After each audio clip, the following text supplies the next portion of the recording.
Okay, the way you are right now. Come proceed.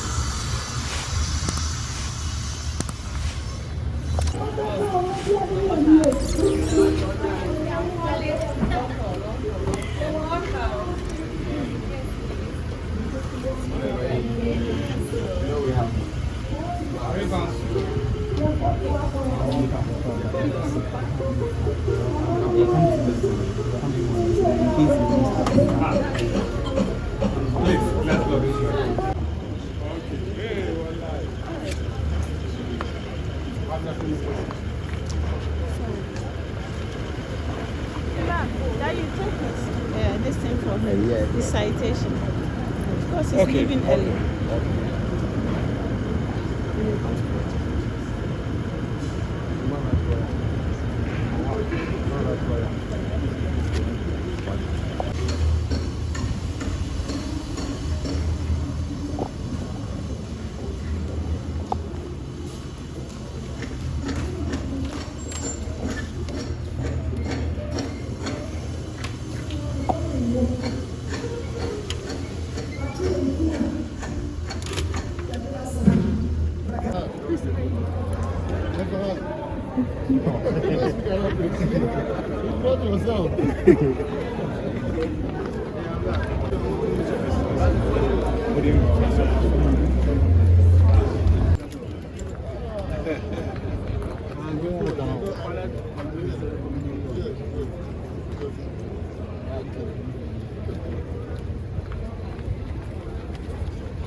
Stanley.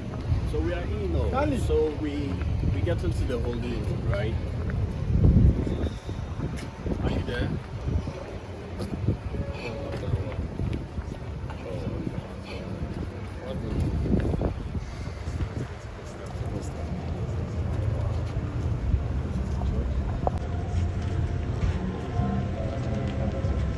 How do I come in start?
How long did the clap last tells me how much you enjoyed it. So thank you so much for it. Oh, okay. Yes. Even doing more.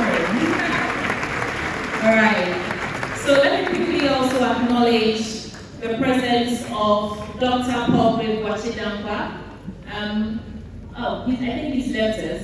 We also have students from WAS, Presec, Kwabenya, Preset. I think it's Preset Paces. To address this crucial national dialogue on tackling tax revenue leakage. I would like to extend my gratitude to the Vice Chancellor of UPSA, Prof. John, and the organizers of this event for bringing together the finest brains in our country from academia, government, and industry. Let me especially acknowledge the Chairman of the National Dialogue on Taxation, His Royal Majesty King Dr. Taki Ekutu II. My father, former President of the Republic, His Excellency John Kuffour. My colleague here, Honorable Member of Parliament, for your commitment to our country and for the various roles you are playing to ensure that our country is transformed for the benefit of our people. Let me begin with a fundamental truth.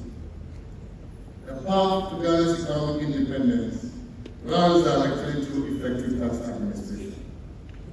Our failure to achieve optimal levels of tax revenues has meant that we have compromised our determination to put our country on the path of sustainable economic growth and development. A simple review of our tax institutional environment will reveal high expectations of the greater revenues we should be generating. For example, our country has seen too many tax reforms. We've implemented too many tax handles. Our tax authority, Ghana Revenue Authority, GRA, has deployed the highest number of software products in Ghana for tax purposes. The last count, 20 software products. And GRA, as we know, is one of the biggest state institutions by employment. Notwithstanding all this, our tax system exhibits evidence of low tax elasticity. This means that tax revenue generated has not been as significantly sensitive to changes in economic activity or tax reforms, because we expected to get more following all these interventions that we have made as a country. We are therefore not near our median potential in tax revenue, and this is demonstrated by available data. Ghana's tax to GDP ratio stands around 40%, specifically at about 30% in all other countries. This has already resulted in significant reductions in bilateral aid programming in social sectors, with education and health seeing the most significant cuts. Moreover, ladies and gentlemen, we operate within an environment where approximately $88.6 billion leaves the African continent through illicit financial flows. Altogether, the developed world is becoming increasingly protective. As the global north turns inward, we, the global south, particularly in Ghana, must tend towards prioritizing domestic efforts at mobilizing resources and prudently managing these resources for the betterment of our people. Our revenue sources, tax and non-tax revenue, bilateral loans, and borrowing from domestic and international capital markets remain woefully inadequate to finance our growth and development. Particularly, as we exit the club of debt-distressed countries, through our successful debt restructuring, which resulted in almost $11 billion of savings through debt relief, our constraints in international credit markets will continue to restrain international debt financing as a sustainable source of development financing. The stark reality is that our current profile and size of domestic tax revenue alone cannot even finance our recurrent expenditure. Against this compelling reality, ladies and gentlemen, we must do more to raise more domestic revenue to support our development aspirations. We can do this by challenging our conventional wisdom and preconceptions about taxes generally. We play too much with taxes, and this is the bane of our retrogression as a country. Ladies and gentlemen, this reality must therefore be embraced by all Ghanaians. Fact is, in a democracy such as ours, and move toward the OECD average in the long term. Several key reforms were introduced between 2017 and 2024 to overcome the challenges hindering our tax revenue mobilization potential. Key among these are the Revenue Assurance, Compliance, and Enforcement Initiative, RACE, and the Integrated Customs Management System, ICOMS. However, the most far-reaching benefits of RACE and ICOMS are the extent of leakages revealed in our tax system. Some of the findings include the following. The free zones audit, which we conducted, showed that the non-enforcement of the letter of commitment did a major blow to our country. This was therefore introduced, taking effect from February 2024. A customs infrastructure audit, which we also conducted, revealed major scanner inefficiencies and lack of integration with ICOMS at key bodies, including Aflao, Elubu, and Takrady. We engaged 12 mining and oil companies for post-clearance audit, which uncovered potential mismatches between declarations and actual exports. We engaged top 40 exporters, and we identified many unpaid taxes by them. We managed to recover some of them. And so to address some of these challenges, we further streamlined customs processes as well as data management and enabled cross-border risk profiling. We recently, ladies and gentlemen, also implemented some other measures initiated at the Ministry of Finance to address tax revenue leakages. The number one that is at the core of our strategy is the medium-term revenue strategy, 2024 to 2027, which provides a clear path on legislative, policy, and administrative reforms needed to increase revenue and plug the leakages. The MTRS, as we call it, is effectively a roadmap for the transformation of the tax architecture. We also launched a comprehensive digitalization drive to streamline tax administration and reduce the heavy dependence on human interventions that create opportunities for leakage. This is what we call faceless tax system. When we remove the human element from routine tax processes, we minimize corruption and maximize compliance. The personal identification numbers of all Ghanaian citizens who have registered for the Ghana card, now integrated with the tax system, has also made it easier, far easier indeed, for tax authorities to identify all eligible taxpayers. Show revenue maximization. I'll give you an example. The Ministry of Finance in October 2024 published a report which shows that many businesses below the VAT registration threshold choose to register for VAT.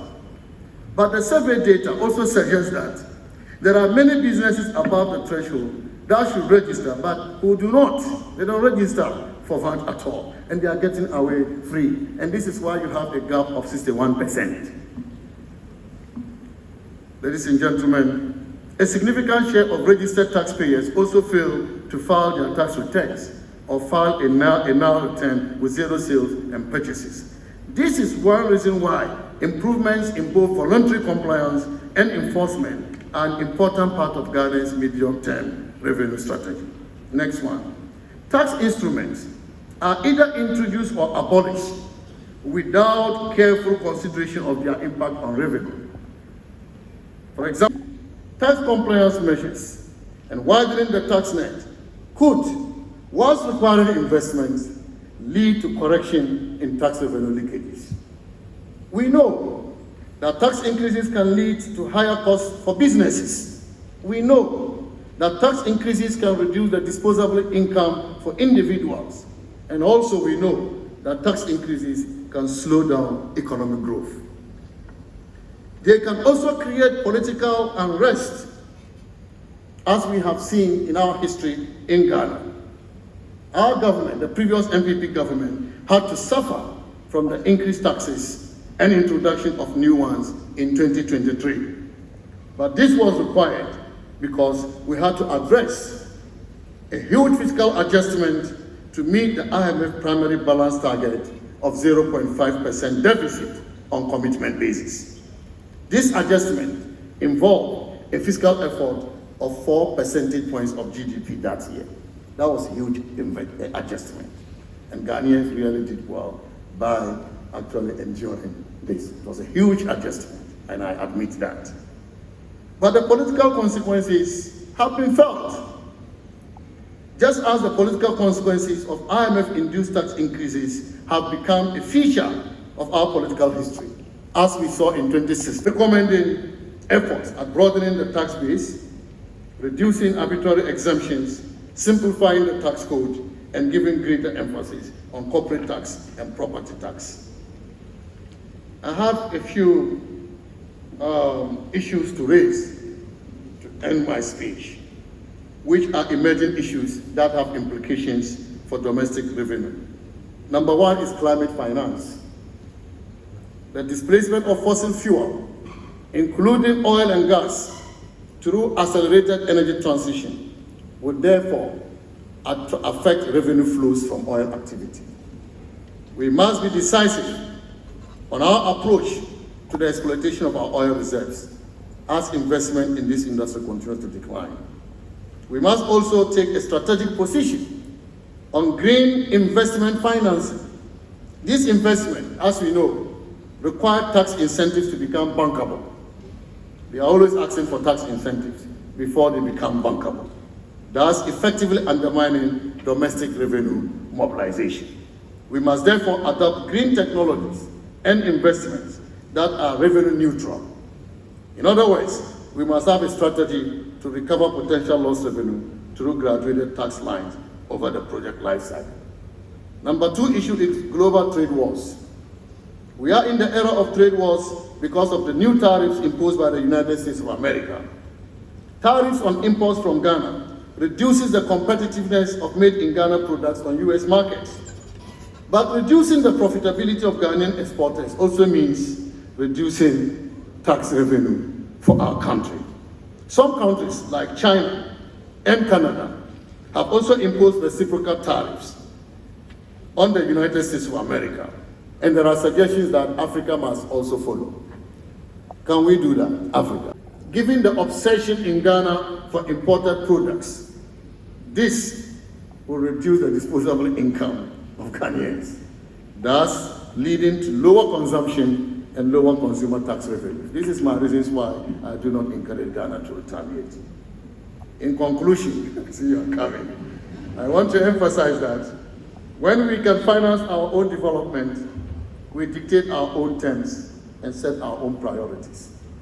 Conversely, when we cannot finance our development, we surrender our national wealth and decision-making authority to those who can.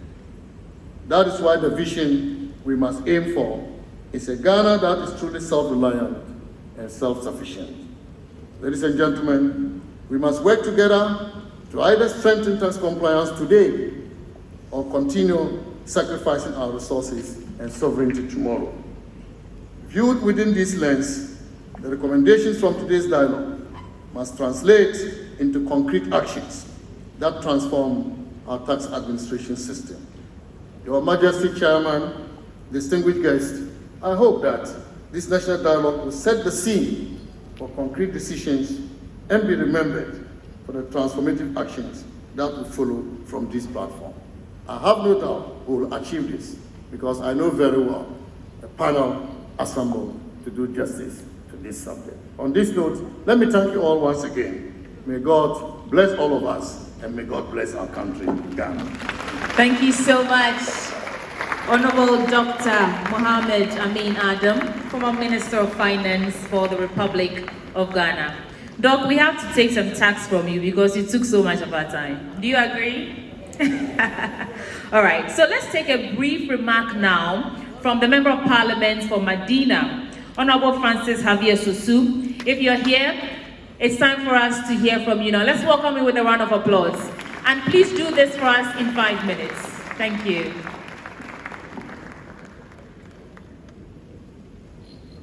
Thank you very much. I'm sure I'll do less than 5 minutes.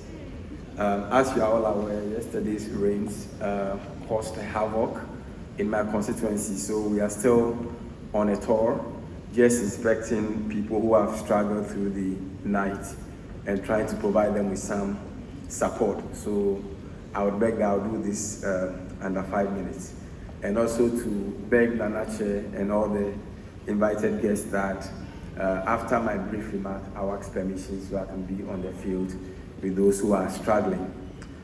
Nanache, I would beg again to rely on all the protocols that have already been established and to say that I'm really excited that you are within this great institution situated here in the Medina constituency hosting this national dialogue.